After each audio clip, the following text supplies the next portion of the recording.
Hello beautiful people, thanks for tuning into my channel. Today this video is going to be about the differences between student life in European universities and student lives in Asian universities. So if this might be interesting to you or you might find this helpful, then please keep on watching. So just a little bit of background knowledge about myself. I come from Taipei, Taiwan, and I have done my 4 years of bachelor's in a Taiwanese university called 政治大学, so 政治 University. And during my 4th year of my bachelor's, I went on exchange to Germany in Frankfurt.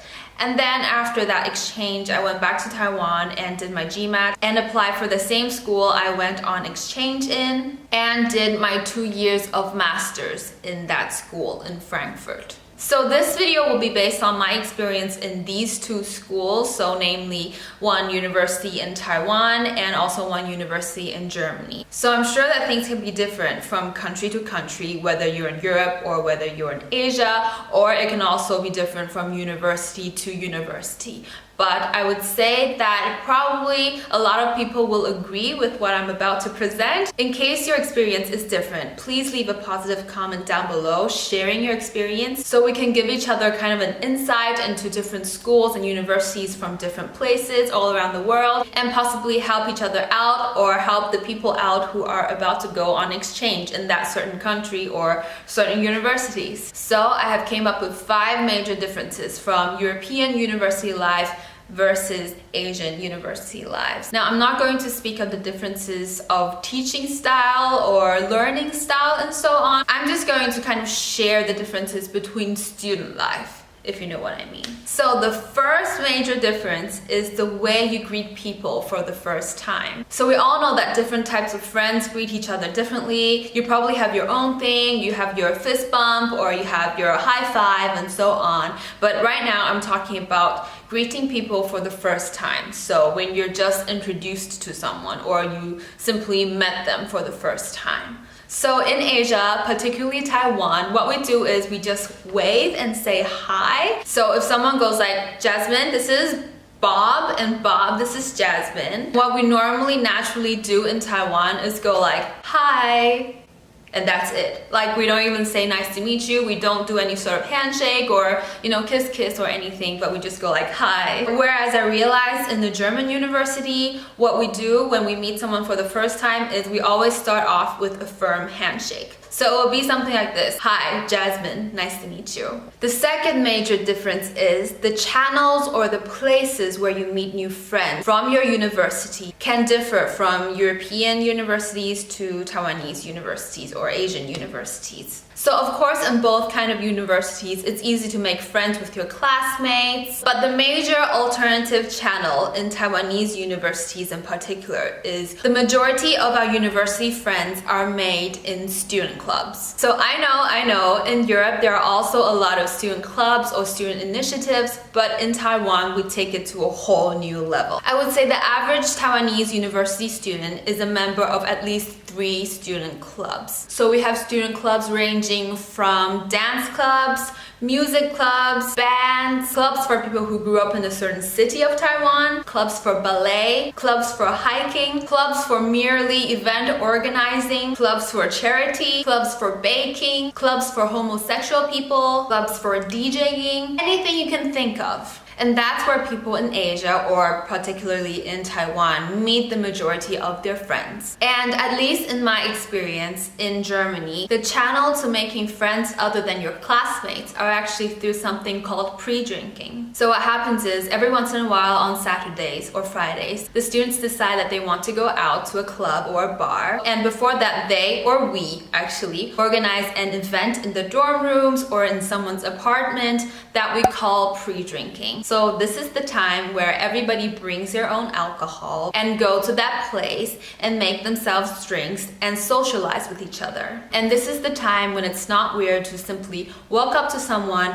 introduce yourself, and if the conversation goes well, maybe exchange contact or simply become friends. Back during my exchange semester here in Germany, I think the most of the people that I got to know was actually met through pre-drinking events. I actually met my boyfriend at a pre-drinking event. And And if the pre-drinking goes well, the people will normally continue their good time in the nightclub. Now, of course, in Asia or in Taiwan, we also have people who go out to the nightclubs or do pre-drinkings, but it's not a thing. I've actually personally never participated in a pre-drinking ever in Taiwan throughout my 4 years of university. The third major difference is the places where students hang out during their free time. So I know that it's very common to hang out with your friend or your group of friends in a restaurant or in somebody's home or in somebody's dorms and so on. And this exists in both European and Asian universities. But there are some places where we go in Asia that probably European students never really go to. First of all, back in Taiwan, especially as a girl, it is super popular to go to beautiful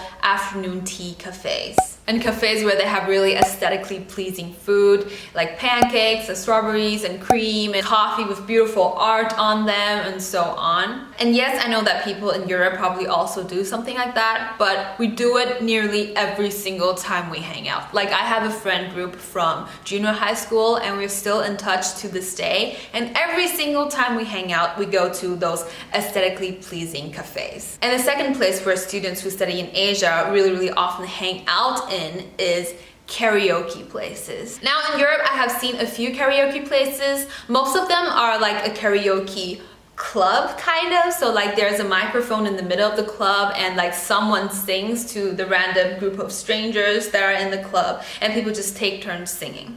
But in Asia, we have countless, I say countless KTV places where you can kind of like rent a room. We have like rooms with different sizes, from like the mini sizes which can contain 5 people to like huge sizes which can contain, I don't know, like 50 people plus, where people go to and simply sing and order food and eat. And those KTV rooms are normally charged by hour, so normally we go there for like 6 hours and everybody splits the cost and sing. And I tell you, it is really common in Asia. At least in Taiwan, every single district you can find a KTV. Every single university student has been to KTV at least one time, if not 30 times, like me.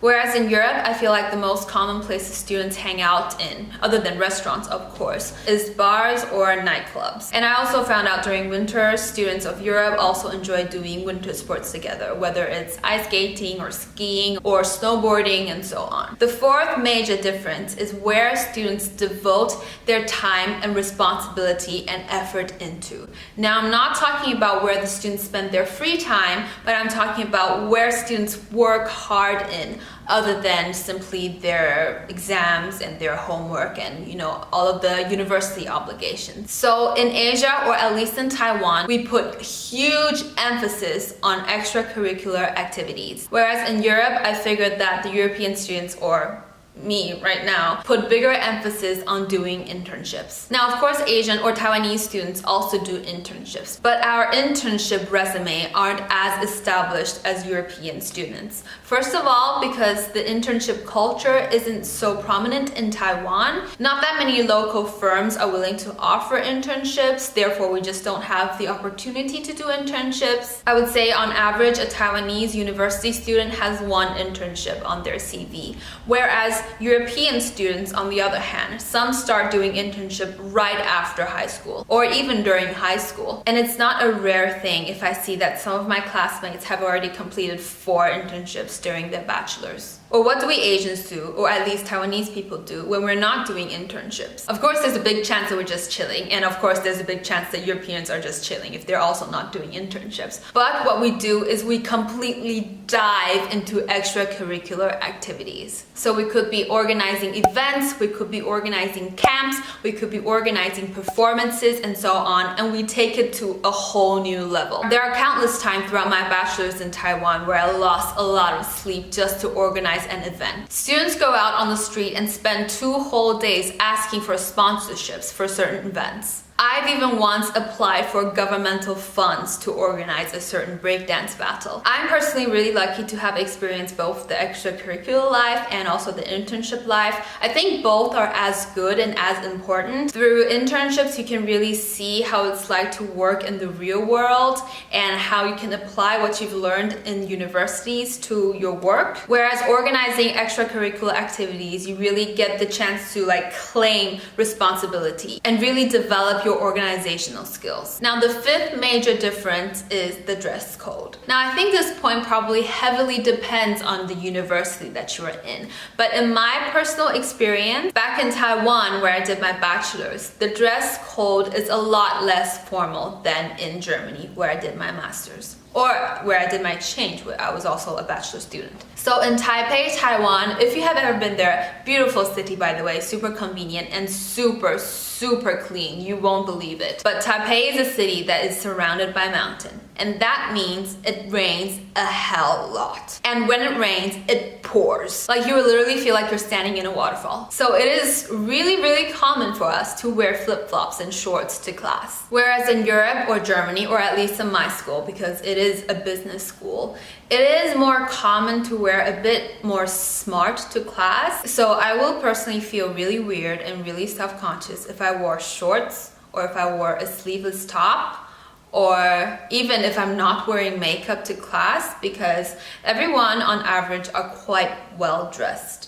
So that is it for the 5 main differences between student life in Europe and student life in Asia, or in particular student life in Frankfurt, Germany and student life in Taipei, Taiwan. Please give this video a thumbs up if you enjoyed it, and leave a comment down below sharing what your experience was. And also please do let me know if you're about to do an exchange semester or you're about to study abroad somewhere foreign. Don't forget to subscribe to my channel for videos every Sunday and occasionally on Wednesdays, and I will see you guys next time. Thank you for watching. Bye!